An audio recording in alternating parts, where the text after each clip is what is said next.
So I sort of start with my book, Breaking Trail, and some adventures. Denali, is the highest mountain in North America.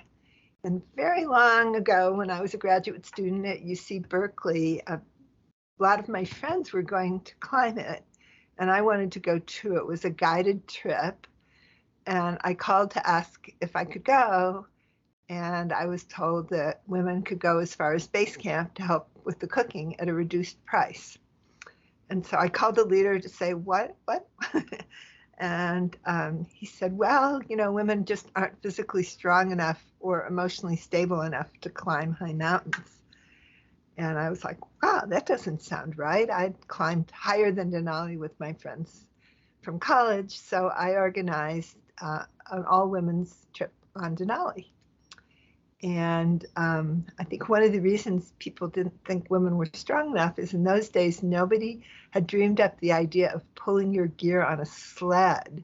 So here we are carrying all our gear, and it was pretty heavy. You had to bring 30 days of food and, pretty heavy gear in 1970. And we had about 200 pounds with, 30 days of food that we would carry in 3 carries between camps rather than pulling them on a sled, which is what people do now. We had products. This is I climbed Denali in my dual fold insulated underwear product shot. And here we are climbing on the West Buttress, a beautiful place with Mount Foraker in the background. So I was the deputy leader. I was 25 at the time, so that says how old I am now. And our leader was Grace Homan, a very experienced Alaskan climber who had done dozens of first ascents in Alaska. But most peaks in Alaska are not so high, and it turns out she had an altitude problem. And so here we're at our high camp at 17,000 feet on summit morning, and Grace was having migraines. She really wasn't feeling well. We tried to persuade her that maybe she shouldn't go for the summit when she feels so badly, but she was very determined, and here we all are. We did reach the summit. I took the picture, so I'm not in it. And at this point, there was a storm coming in, and Grace is in the front on the right, kind of slumped down, and she wasn't talking or eating or drinking. And we kind of hurried her down, and she collapsed unconscious just below the summit. So we made a stretcher with a backpack, put her in a sleeping bag, wound rope around her, and we hauled and lowered her from near the summit of Denali to a bivvy site where we watched. It got as dark as it gets in Alaska in the summer, and managed to get her down just before a big Arctic storm came in. And the storm lasted for several days. We were digging off our tents every few hours so they wouldn't collapse. But it really gave me a lot of confidence that we had been able to get her down from the summit alive, which I learned many years later was a really unique and hard to do thing, to get an unconscious person down from the summit of Denali. So I continued doing expeditions, and the one that really changed my life and contributed to the work I'm doing now was on an easy mountain in India called Trisal. It was 7,000 meters, 23,000 feet, and you can see it looks lovely. I'm sure we'd all like to be there. But when I got to the summit, the first team, which was led by Bruce Carson, at that point America's leading young rock climber, he was with 3 of our team, and they were there, but Bruce wasn't. And those are his footsteps on the left. What happened is he unroped and went to look if that other point was higher, and stepped on a cornice, which is where snow is just over air, and fell. There was a vertical rock face like 5,000 feet high below that cornice. And Bruce fell to his death. He was in his early 20s. He pioneered climbing the faces in Yosemite Valley without using pitons. He developed the first chalks, which is a way you can climb the mountains and not pitons can scar and hurt the rock. And so he was an early environmentalist. He actually persuaded Yvonne Chenard that it was possible to do a grade 6 in the Valley without pitons, and that's how Patagonia started, was with these first climbs that Bruce led. Also Royal Robbins, he got him started. So he was a visionary, and after his death, I was really depressed, and I wanted to do something for the environment in his memory.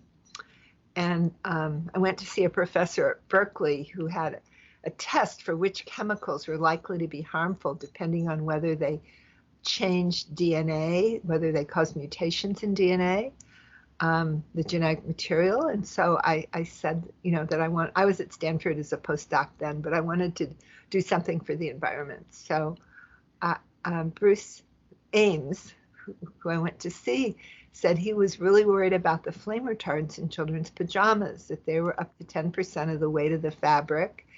And he thought they could be getting into the children. And would I study that?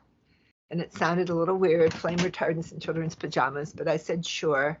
And we found a little girl who'd never worn tris-treated pajamas. Her mom bought her pajamas in England. And so we had her wear the pajamas one night, and we collected her urine. And in the morning, there were tris breakdown products in the child's urine that were known to change DNA and probably were cancer causing. And every day the little girl wore the pajamas, the amount of the bad chemicals went up in her urine. And then when she stopped wearing them, it went down. So it was pretty clear the chemicals were going from the pajamas into the child. And in America, chemicals that we put in our mouths, like food, drugs, pesticides, things we put in our mouths, are regulated. You can argue about how well, but there is regulation. But things like flame retardants at that point weren't regulated at all. So we ran another study to see, did that flame retardant called brominated tris, did it change DNA? And it was really a strong mutagen. It changed DNA a lot. And we thought we better write a paper and tell the parents of America about these pajamas that nearly all the kids are wearing. And then I got invited to this mountain. Do people know what mountain this is? Anyway, it's Mount Everest. And at this point, Everest had only been climbed once by Americans. In 1963, Americans climbed the West Ridge of Everest. And we had a permit. We were the second American team to get to try Everest. And in those days, you had the whole mountain to yourself, which I know people from that team, we look at these pictures of hundreds of people going up Everest, and we're so glad we were there when we had the whole mountain. There was nobody else on it but us. So what I decided, I had this choice about whether to go to Everest or study the pajamas, but I decided to do both. So I was working on my paper on the flame retardant in kids' pajamas while I was climbing through the Khumbu icefall, placing ladders across big crevasses, climbing steep ice faces. And here I am. This is my high point on Everest. It's about 7,000 meters. No, it goes maybe a little bit more, 24,000 feet. And the flag has the petri dish on the right that we can see doesn't have tris, few colonies, and the one on the left, lots of colonies had tris. So I didn't get to the summit, but our team did. We were the second American team to climb Everest. I had written the paper and I sent it by mail runner back to Kathmandu, and it was published in Science magazine a few months later. Our expedition was the bicentennial expedition. So we climbed it in 1976. And the subtitle of the paper says a lot about what we're doing now. It says the main flame retardant in children's pajamas is a mutagen and should not be used. And in those days, we wrote a paper, and then we were invited to be on all 3 television networks, and that's where everybody got their news. And so everybody in the country knew right away that there was a huge problem with children's pajamas. And just 3 months later, tris-treated pajamas were banned by the Consumer Product Safety Commission. However, when that chemical brominated tris was banned, the replacement was one that was almost identical called chlorinated tris. And we did some more studies showing chlorinated tris also changed DNA and was likely cancer causing, and it was removed from pajamas. What we didn't know is it continued to be used in other things. It was used in furniture till 2012 and other consumer products. It continued to be used in cars until, well, it's still being used in cars, and it continued to be used in tents. So it wasn't in pajamas, but it was in tents and in cars. After Everest, at that point, all the world's high peaks, 8,000 meters, had been climbed by men, but only a couple of women had ever climbed that high, and I wanted to give more women a chance to climb to 8,000 meters. So on my way back for Everest, I applied for a permit for Annapurna 1, which is the 10th highest of the 8,000 meter peaks, and I thought it was the first one climbed by Merz Herzog in 1950, so I hoped and thought it would be one of the easiest to climb, but it turned out, as many of you know, Annapurna is perhaps the most dangerous. It has the highest fatality rate and maybe among the most difficult of the 8,000 meter peaks. So here's our team. It was women. We ranged in age from 20 to 50. We're all still friends, and until the pandemic, we had reunions. We haven't had one lately, but hopefully we'll have one more soon. We needed to raise funds, and we actually raised the $80,000 budget for the trip, selling these t-shirts with the slogan "Women's Places" on top. So here are a few pictures of the beautiful climbing on Annapurna. The reason that it's so dangerous is huge storms and huge avalanches.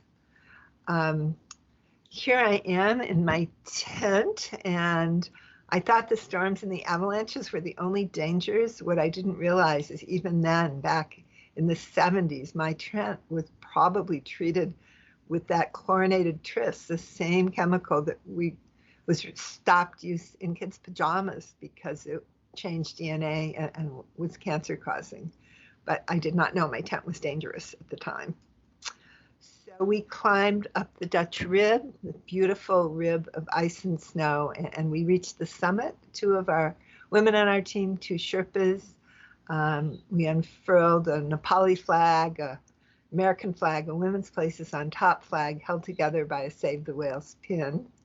And this is Irene Beardsley from Palo Alto, who was the first American woman to climb Annapurna. After Annapurna, people said, well, you had 5 Sherpas. Was it really a women's team? And nobody had said on Everest we'd had 50 Sherpas, and nobody said, did Americans really climb Everest? But anyway, we decided to do an all-women's climb without Sherpas. This is to a mountain called Brigupanth, which is in the Indian Himalayas. And we made the first descent. It was quite challenging, and we invited 2 Indian women to join us and improve their climbing skills.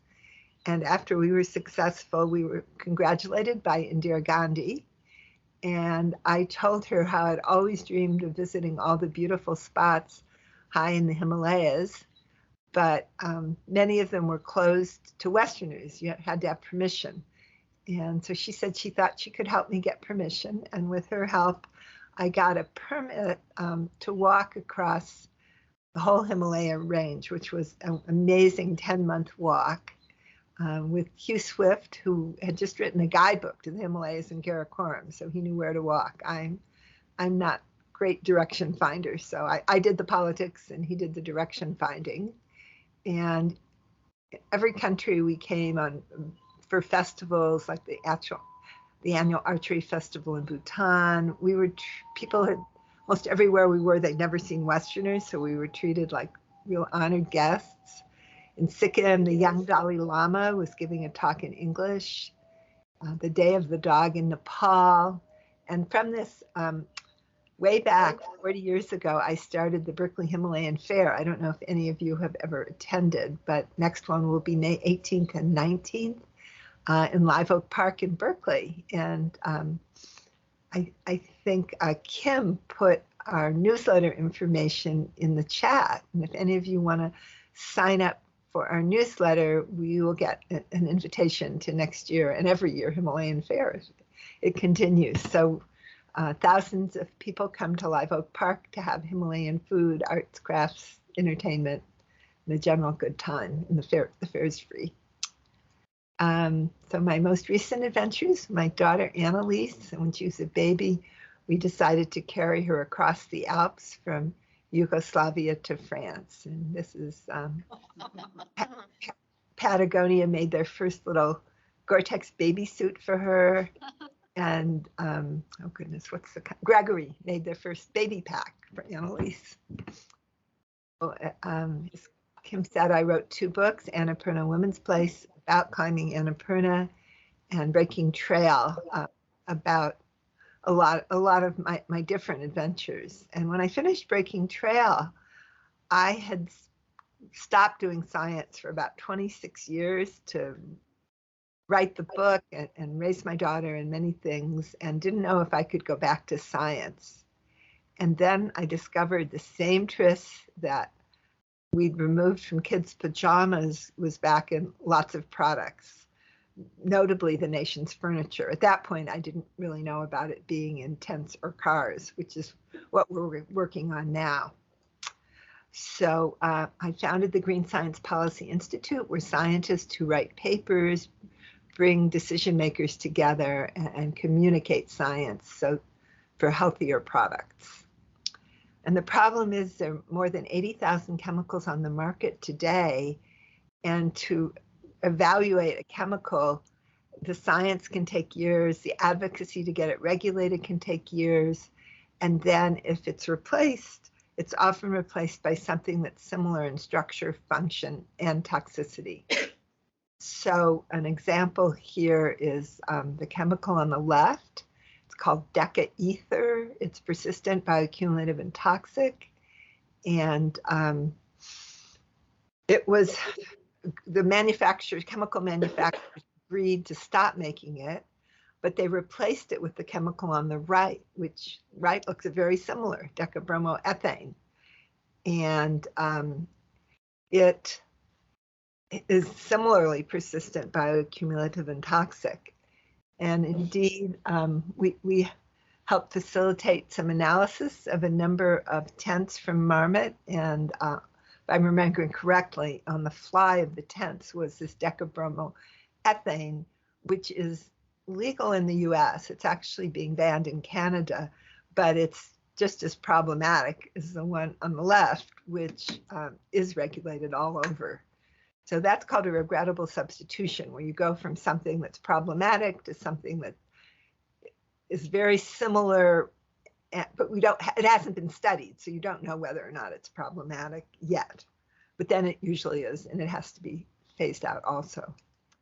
So to solve that problem, we came up with the idea of sorting all these thousands of chemicals into families or classes with similar structure, function, and problematic nature. And we came up with the idea that there were 6 classes that contain most of the harmful chemicals in everyday products. If you go to 6classes.org, and I think that's in the chat, you can watch a 4-minute video on each of the 6 classes. There's a 4-minute introductory video, and that will give you a lot of information about the harmful chemicals that are in your everyday products, and also the products that Marmot makes would contain some or all of these, unfortunately. So today I'm going to talk about 2 of the classes, PFAS and flame retardants, that I think are of special interest, but you can learn more in half an hour if you watch the videos at 6classes.org. So let's talk about flame retardants. And the question is, do they save lives or cause harm? So back in the 70s, there were a lot of fires. People thought they're fires, let's put flame retardants in everything. But then we've done work updating flammability standards. So with children's sleepwear, way back in the 70s, we realized the flame retardants were not helpful, they were harmful. Furniture standards have been updated, we'll talk about that. Electronics cases now ban a lot of flame retardants. And so what about tents? I think that's of some interest right now. So the overall standard now for tents does not require flame retardants or lead to the need for flame retardants. It never requires them, but the standard is worded so that to meet the standard, you have to use them. But there are 6 states, which include California, that are still pointing back to old flammability standards that are met with flame retardants. And consequently, flame retardants are needed in lightweight camping and backpacking tents and children's tents. There's not a risk really of harm from fire, because if they were to catch fire, they would just melt. They wouldn't start a fire. Like maybe a heavy canvas tent could require flame retardants, but a big wedding tent, but not a small camping tent. However, there have been studies showing that people who pitch the tents get harmful flame retardants on their hands and then breathe them while they're sleeping in the tent. And the flame retardant that was the main one used until quite recently was tris, the same thing that was removed from kids' pajamas, sadly enough. So right now there's legislation. We helped initiate it with the California Outdoor Recreation Group. And Kim actually testified at a hearing for California AB 267 that would update the tent standard to the 2021 version from the 1975 version that it's currently pointing to. And it's standards that drive the need for flame retardants, and often standards don't provide a benefit. Banning an individual chemical doesn't really help, because as you heard, you go from brominated tris to chlorinated tris, or from the decaether to the decaethane to something similar. But this outdated standard can lead to harmful flame retardant exposure for campers and children. So AB 267 has passed the Assembly and Senate committees here in California. There has not been opposition. There's a Senate floor vote next week, and then it hopefully will pass and go to the governor. And I think if California AB 267 does pass, that should really help, because California is such a large market. It will help change things so flame retardants are no longer needed in tents. Meanwhile, we did look. We heard that REI had said they were prohibiting a lot of flame retardants for tents. And so we were curious and looked, and the list of prohibited flame retardants are ones that are restricted by a state or a country or some regulatory organization. And it includes flame retardants called PBDEs, paraffins, and others. But it also allows, so it would include like the decaethane that we found on those tent flies, but it does allow the use of triphenyl phosphate and certain other flame retardants, but hopefully no flame retardants will be needed. So I want to tell you the story of how we were able to change the California standard for furniture, which is one of the hardest things I've ever done, maybe comparable to climbing Annapurna. And the story is, back in the 70s, there was a standard for all the furniture and children's products in California called Technical Bulletin 117. And California is such a big market, it was followed across the whole US and Canada. And it's what's called a small open flame standard, which is a very small flame, is applied to foam. And the foam has to withstand this small flame for 12 seconds. And then it burns. But there's really not a fire safety benefit from this. If you think about, do a thought experiment, you drop a candle on a couch, what burns first? The fabric, and then you have a big flame. And then once you have a big flame, the foam will burn in 2 or 3 seconds.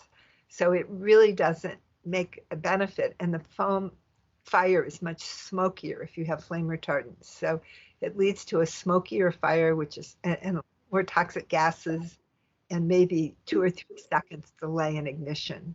And then it burns the same as if there were no flame retardant, except smokier. So there's really no significant fire safety benefit from adding flame retardants to furniture foam, just like there's no significant benefit in adding flame retardants to camping and backpacking tents and children's tents. The flame retardants, however, they're called semi-volatile, so they escape from the foam or the fabric and they drop into dust. You eat a sandwich with retardants on your hands, you're eating flame retardants. cats who groom themselves and lick their fur have levels 100 times higher than people because of their grooming behavior. And sadly, toddlers who crawl on the floor get dust on their hands, put their hands in their mouths.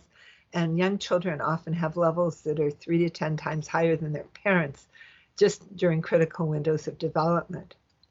So what are the sorts of harm from flame retardants? PBDEs, which were the main flame retardants used until they were banned about 2004, are particularly problematic for pregnant women. They alter their thyroid hormones during critical windows of brain development of the fetus, leading to children with lower IQ, a variety of neurological and reproductive health problems. It's been calculated the average American child lost 3 to 5 IQ points just because of this flame retardant that was used in furniture and cars, and likely in tents. So we did not study tents from that time frame. And so, lowering the average IQ in the country from a flame retardant, if you think about it, is not what we want. Fewer of the more smarter people and less smart people because of the flame retardant. The flame retardant that was used, is Penta, and that was used from 1975 to 2004 to meet the California standard. The use was mostly in North America. As I said, there was a 3 to 5 IQ point loss for each US child, which has been calculated to billions of dollars of lost annual productivity. And the structure of this PBD is sort of halfway between a dioxin, between a PCB and a dioxin, all of which are cancer-causing and harmful. So we should have known better than to use it, but we didn't.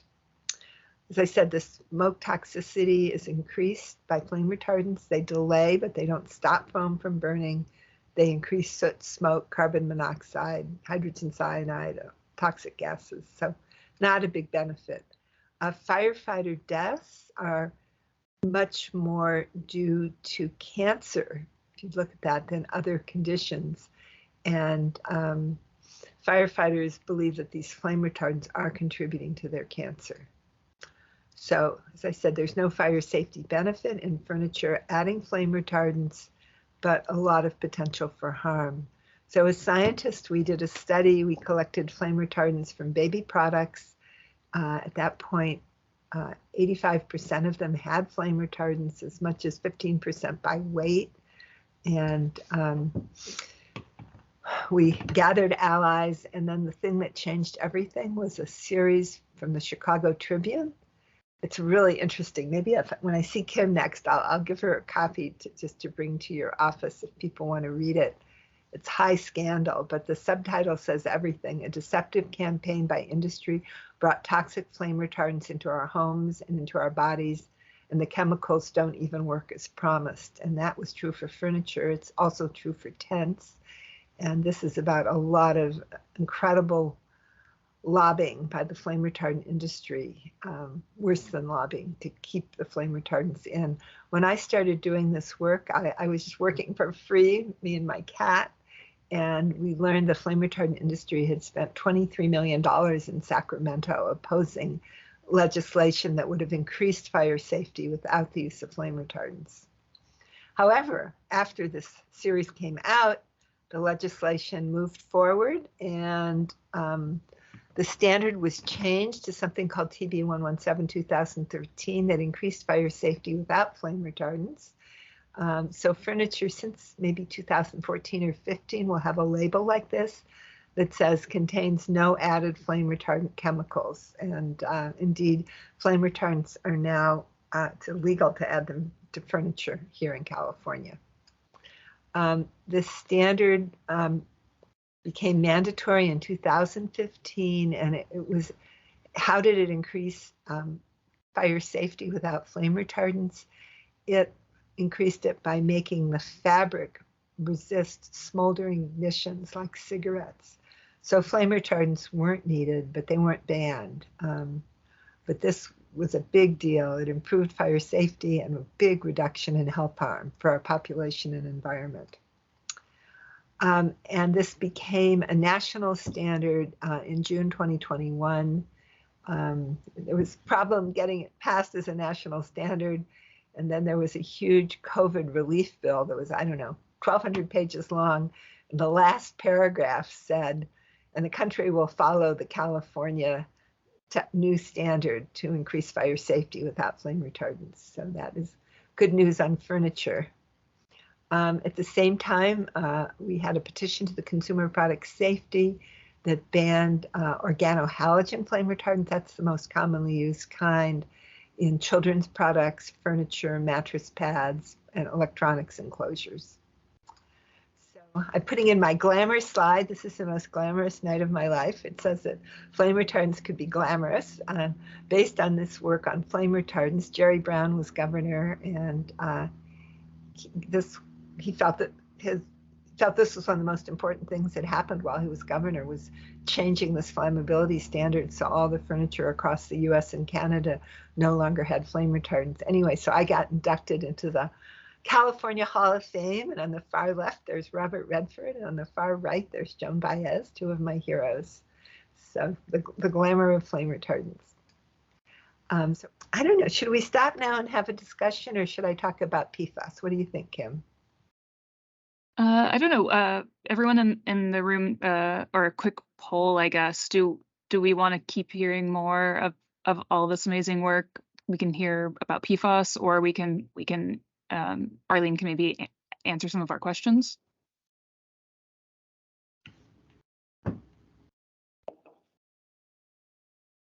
I think we're good to keep going at this point. Okay. Yeah. Let's hear about PFAS, Arlene. I'll try to be quick because the questions are the most fun part. So I think you've all heard about PFAS, per and polyfluoroalkyl substances, a big mouthful. And what PFAS are is a chain of carbons all surrounded by fluorine molecules. And the reason they get so much attention is the bond between carbon and fluorine is the strongest bond in the periodic table. And so this gives these molecules good properties like oil and water repellency, but it means they're forever chemicals. They never break down. And all the ones that have been studied are harmful. This is kind of alphabet soup, but the one on the top called PFOA, PFOA, or C8, is 8 carbons surrounded by fluorine with what's called a carboxylic acid, A at the end. And PFOS, PFOS, is similarly 8 carbons with a sulfonic group at the end, and these are both called C8. And these were the main PFAS used in products for a long, long time. So I first learned about these trekking in the Himalayas, like in 2013.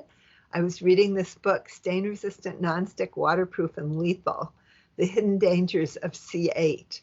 And I was trekking with a Swedish woman who was an analytic chemist who was an expert on PFAS. And this book had the story of the cows in West Virginia, which is in the movie Dark Waters. I don't know if people have seen that, come to that. But in any case, everything I read in the book, she said, oh, it's much worse than that. So I came back in 2013 and thought we should get I Googled it and there was nothing about it except some scientific papers. So I thought this is such a big problem. So I invited the best PFAS scientists in the world to join a discussion group on what to do about PFAS. And they all said yes, because all the scientists were really worried and they didn't know who to talk to. So we started having monthly calls the first Wednesday of the month, and we've had them every month for 10 years since 2013. I actually also in 2013 went to the outdoor industry environmental leadership and said, you know, the outdoor industry uses so much PFAS in Gore-Tex and all these places, and there are substitutes. Can I talk to the outdoor industry? And they're like, no, we don't want your help. If you know of substitutes, you can tell us, but we don't really want to hear from you. And so for about 10 years, I tried to talk to the outdoor industry who really didn't want to hear from me. But meanwhile, other industries did. But Dark Waters. I don't know if any of you have seen this film. if I could see you, I'd ask how many people have seen Dark Waters. So maybe I'll ask, and Kim can report to me. Has anybody seen Dark Waters? Raise your hand. Anybody seen it? No. Let's see. It looks not. like we've got a couple here. Couple, two. I've seen it as well. Three, maybe some in the other room, but definitely highly recommend. Yeah, so it gives you a good introduction to PFAS, and it's the story of Rob Bilott, who we work with, who uncovered this huge PFAS contamination from a DuPont factory in West Virginia that made Teflon. Very good film. So PFAS turns out to be in just about everybody. And Rob Bilott, this community was highly exposed, and he won, I don't know, $100 million from DuPont, some big number. And he used it all for an epidemiology study and discovered that PFAS exposure was linked to 3 kinds of cancer, high cholesterol, obesity, and a whole range of health problems. And indeed, PFAS are what are called multi-system toxicants because they harm many of or most of the systems in our bodies in different ways. Contamination is really expensive. For example, Wolverine, who made Hush Puppies and other shoes, treated the leather with Scotchgard, which was PFOS, and then they dumped the scrap into fields, and suburbs were built on the fields. And people living in those suburbs, their drinking water was like more than 800 times the EPA health advisory level. So the state of Michigan sued Wolverine and won nearly $70 million. And then Wolverine sued 3M, who hadn't told them how harmful it was, and won about $5 million. So lots of lawsuits. Water treatment, what do you do about contaminated water? Really expensive. There was a DuPont, now Chemours plant in North Carolina, and to do activated carbon filtration, which takes out those long PFAS, the C8, nearly 50 million to build, nearly 3 million each year to operate. But the short PFAS, which have replaced the long PFAS, go right through the filters. So then you need reverse osmosis, and that is even more expensive. So PFAS are problematic, and once they're out in the world, almost impossible to clean up. So it's better to stop using them. I'm just listening. It's okay. So a prime example of stopping is Keen shoes. And we've worked with Keen for quite a while. They've been removing all the 6 classes. When they came to PFAS, they found PFAS in 101 places in their shoes. They said, we're water shoes, we don't need PFAS. And 70 places they weren't necessary, removed them right away. It cost a lot of money and work. Sorry, I'm trying to get rid of my replacement for the other 31 places, and they were successful. And Keen has written a green paper. You can Google Keen green paper. They just have a new edition. About a month ago, I wrote the foreword to on how to quickly remove PFAS from shoes and other outdoor gear. Quickly, carpet. PFAS-treated carpets were the major source of exposure for kids. They crawl on the carpet, put their hands in their mouths. We worked with the carpet industry about 5 years ago. They came to the David Brower Center in Berkeley, and they learned a lot of science about how harmful PFAS was. They had gone from the long chain C8 to the short chain C6. We persuaded them that C6 was not a good solution.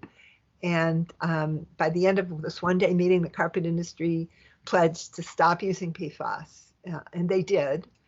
We knew that was true 2 years later when Home Depot announced they weren't going to sell any rugs or carpets containing PFAS, and that was because all the companies had agreed together to stop using it. And then PFAS weren't regulated till 2022, but they were out of it ahead of regulation. I will say the outdoor industry did not want to be out of it ahead of regulation. A last one is we did a study of PFAS in school uniforms, and all the stain-resistant uniforms tested had PFAS. This contributed to the ban of PFAS in California textiles last September. And that ban did persuade the outdoor industry to have a meeting at the David Brower Center, which is where I met Kim. And a lot of companies came and they really collaborated. Nike had lots of good alternatives, which they shared with people. I think the meeting was really useful. I would have liked it to have been about 10 years earlier, but it did happen last November. So if you get interested to learn more about PFAS, we have a website called PFAS Central, which changes every week with the latest news, science, and policy on PFAS. And then a page, PFAS Free, that lists brands. And Marmot is there with Evo Dry rainwear, with, I don't know if that's up to date, still don't have PFAS in it. But many, many PFAS-free products. And we made this page for communities that had been drinking PFAS-contaminated water and at least wanted to buy products without PFAS. So I'll end again with our websites and asking if people might like to sign up for our newsletter. And we have now about 15 minutes, I think, for a conversation. Let's see if I can successfully get back to seeing you. Yes, hello. Perfect. And then if you just hit stop sharing, then you'll be able to see, you should be able to see all of us, okay? Okay. Cool. Awesome. Thank you, Arlene. That was amazing.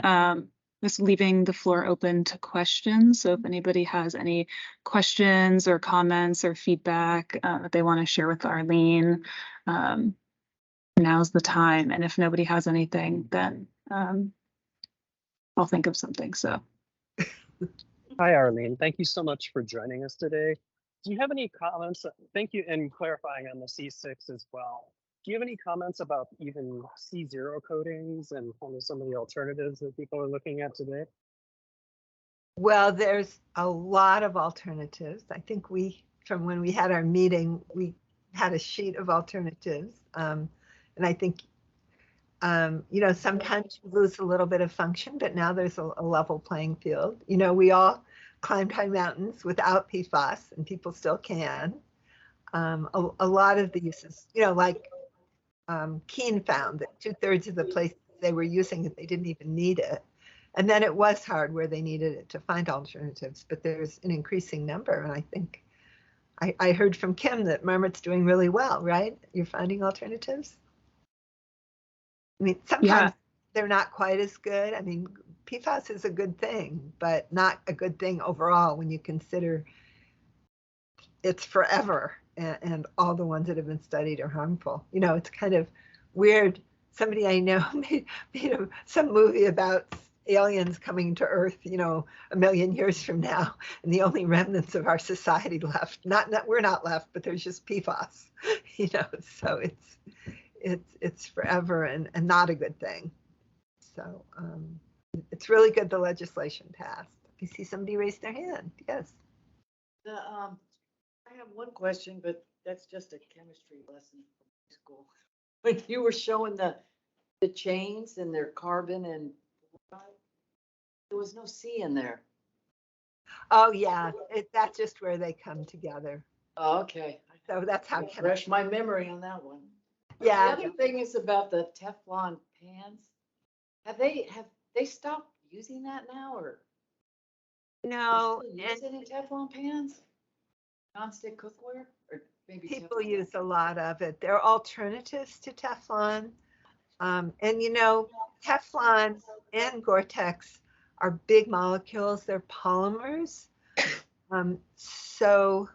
Teflon particularly, if you don't overheat your Teflon pan, it probably isn't going to hurt you. The manufacture of Teflon is the problem. Like that movie Dark Waters is about the plants that made Teflon.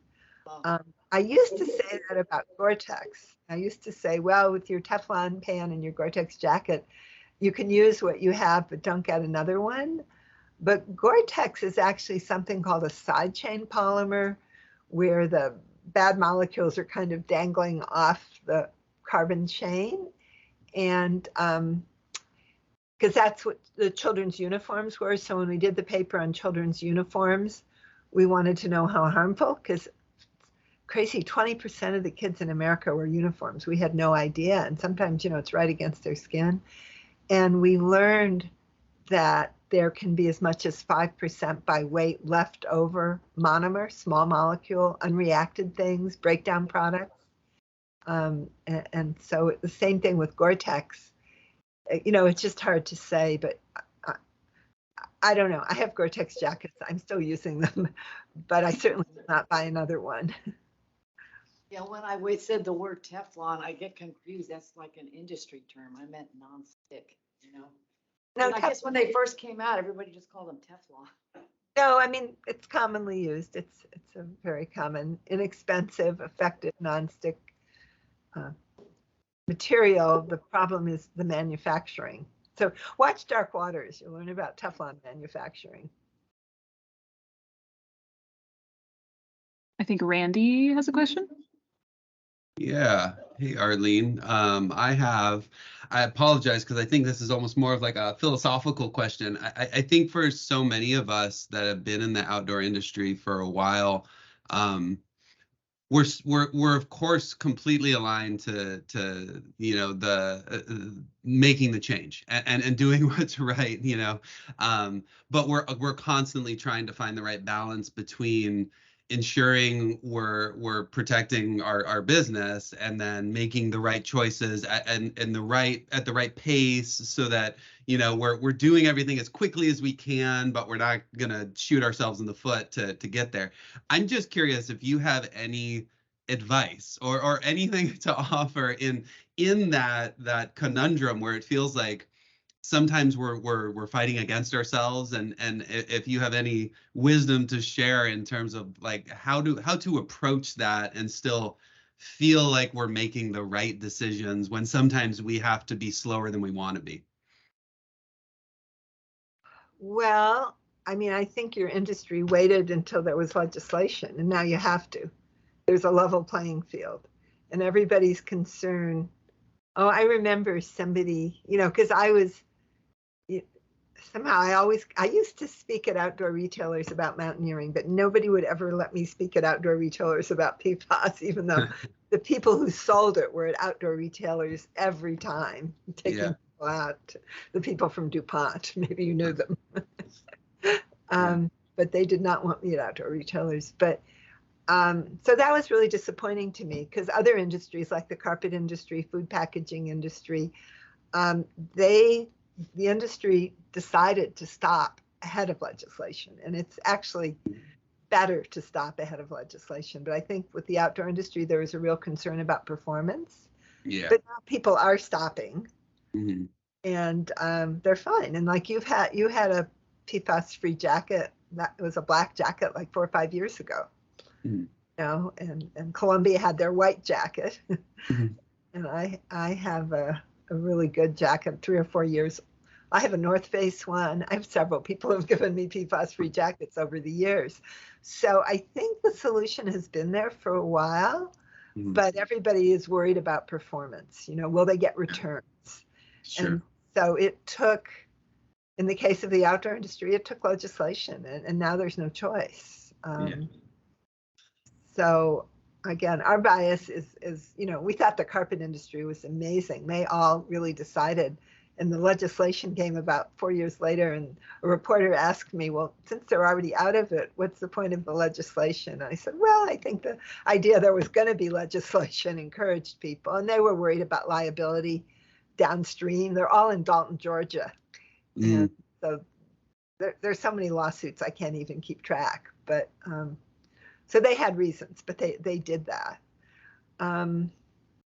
So, it's a problem. And I do remember somebody from Columbia, way before the ban, and I did my best pitch. And he said, well, all our stuff's made in the same factory in China, and we can go there and say, make ours without PFAS, but it's going to cost us a lot more. If everybody decides together, then it costs less, and they're not losing performance, they're not paying more. So I think it was hard for companies to step forward and pay more and perhaps lose some performance. But when everybody's doing it, you all know it's the right thing. Yeah, and is that what happened in the carpet industry? Like all the different brands aligned together, and that's what made we got the people in the room were 92% of the carpet manufactured in America, in the world, and they all together saw all the data on how bad C6 was, because they'd gone from C8 to C6 and patted themselves on the back and said, we've solved it. And that was because they'd been lied to by the chemical industry. Yeah. And so we had a bunch of scientists, and they came to realize they hadn't solved it. And they all, why did they come from Dalton, Georgia to Berkeley? It was because we work with their big customers like Google and Meta, and they were in the room. They didn't want it for their employees. So they were already making PFAS-free stuff for the big name Valley companies who said, we don't want it. Why should nursery schools and homes have to have it? They wanted a level playing field too, because they said all of our stuff gets sold at Home Depot and Lowe's and it's not labeled. And when they changed, they didn't change. They didn't tell anybody anything was changing, but they just all stopped using it. And they thought they'd get lots of returns, but they didn't. I mean, that is the funny thing, the performance thing. I don't know if there will be problems or not, but there certainly weren't with carpets. Yeah. And again, they wouldn't say what they were using. Each one had their trade secret, CPI, different one. But one funny thing was they all came from Dalton, Georgia to our meeting and talked to each other. And then after they'd solved the problem, they said, we like coming to Berkeley because back in Georgia, we eat at different restaurants, we go to different bars, we never talk to each other. And it was so fun coming to Berkeley and talking to each other. Can we come again? And I'm like, well, you've solved the problem. Yeah. That's great. Yeah. Thank you. Sure. But anyway, the outdoor industry, I think was, the meeting, we had one of these Brower Center meetings in November, was again where I met Kim. And everybody was collegial and cooperative. Nike had done a really lot on alternatives and was happy to share it. And then we had a number of these blue sign, all these trade associations that help in the room too. So, yeah. And I've spoken to a few of the companies now who were there, and everybody seems to be making good progress. As rumor has it, Marmot's doing well, getting ready to leave. Yeah. So I've heard, and I guess you have problems with flame retardants in tents. So that was why I talked about that more, and we're doing our best. I didn't mention that in the 70s, I wrote an article in Summit magazine saying that mountain tents did not need flame retardants because if they caught fire, they would just melt and there was no point in it.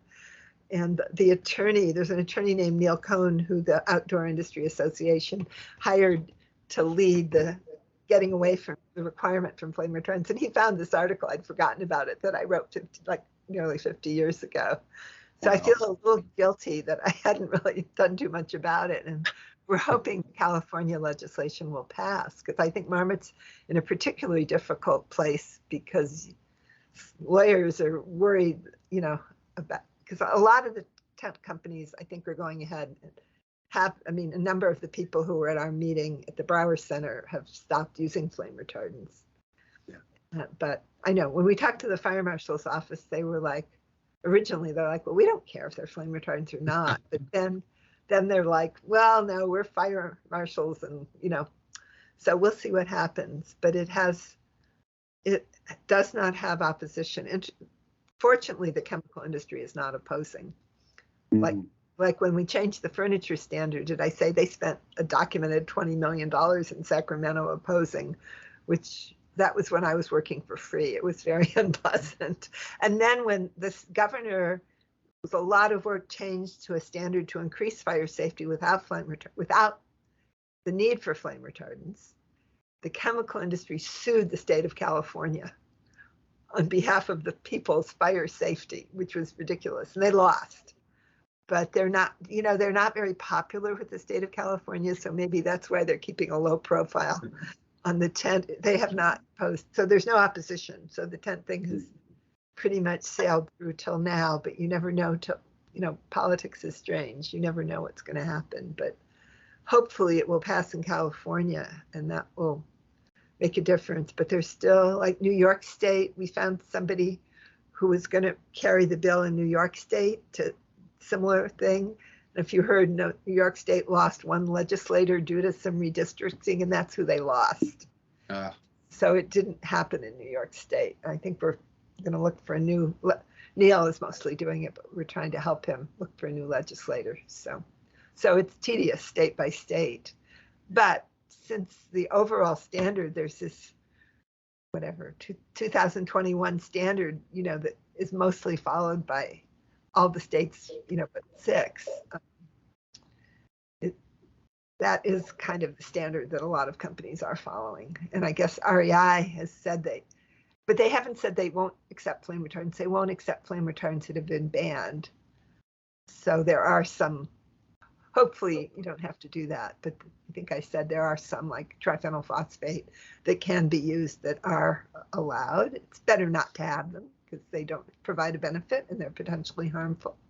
Overall, it's a bad thing, but lawyers don't always think that way. So. Awesome. Well, I think we have, I know people might have 1 o'clock meetings, so feel free if you need to hop for that. I see another hand up in the showroom, so if anyone has one last question, we might be able to squeeze that in. I'll ask if I can. Arlene, I was really impressed when I heard that not only were you one of the lead advocates for banning classes of potentially toxic chemicals rather than the specific formulation, but also that you expanded on that when you discussed C6 as well as C8. And I'm just wondering, as someone who's dedicated your life to this, do you think there's ever going to be a point where we can be proactive in addressing these chemicals before we have had them in production for years and end up having to deal with this very much whack-a-mole spot fix style solution to actually preventing these from getting into products? Or do you think it's always going to be that we rush forward with these chemicals based on whatever data they pull, only to find out later that they aren't as effective or are toxic or X, Y, and Z other issues? Great comment, and I completely agree. And really, unfortunately, the chemical industry is the major source of information for companies. And their interest, I think, is in selling their products. Because any scientist could have told you immediately that C6 was not a good substitute, similar in structure, function, and of course, toxicity, no surprise. So one thing our institute tries to do is be an alternative source of peer-reviewed science for industries, and we do have good relationships with a lot of the industries we've worked with because we try to be unbiased. Yeah, and things should be tested before they're used. Just saying, oh, it's similar in structure and function, and nobody knows if it's toxic yet, let's use it. That's what these substitutes are. So, we don't actually say the whole class should be banned, but it should only be used with proper testing and information. If it's in the class, it's likely to be harmful. And with PFAS, since everyone that's ever been studied, and there's 10,000 PFAS, the chemical industry says they're all different. Let's study them one at a time. But, that's going to take an eternity. So I think you have to generalize in cases like that. Some of the other classes are a bit more complicated, where there are useful functions and it's kind of a balance.